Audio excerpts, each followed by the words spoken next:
പ്രിയമുള്ളവരെ, സ്വർണ്ണവിപണി വീണ്ടും താഴേക്കിറങ്ങുന്ന കാഴ്ചയാണ് കാണുന്നത്. നമുക്കറിയാം, അന്താരാഷ്ട്ര മാർക്കറ്റിൽ ഔൺസിന് $3398 പരിധിയിലായിരുന്നു സ്വർണ്ണവില ഉണ്ടായിരുന്നത്. എന്നാൽ നേരത്തെ വീഡിയോ ചെയ്യുമ്പോൾ $3389 പരിധിയിലേക്ക് എത്തിയിരുന്നു. എന്നാൽ ഇപ്പോൾ വീണ്ടും താഴേക്കിറങ്ങിക്കൊണ്ട് $3372 പരിധിയിലേക്ക് സ്വർണ്ണവില എത്തിയിരിക്കുകയാണ്.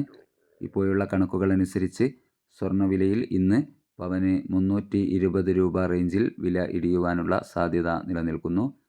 എന്നാൽ മാർക്കറ്റിൽ മാറ്റങ്ങൾക്ക് ഇനിയും സമയം ബാക്കിയാണെന്ന് കൂടി ഓർമ്മപ്പെടുത്തുകയാണ്.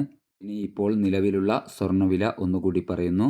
ഇപ്പോൾ ഗ്രാമിന് 9445 രൂപയിലും പവന് 75,560 രൂപയിലും വിൽപ്പന നടന്നുകൊണ്ടിരിക്കുന്നു. ഇപ്പോൾ തങ്കം വിൽപ്പന നടക്കുന്നത് 9,990 രൂപയിലാണ്. Thank you for watching.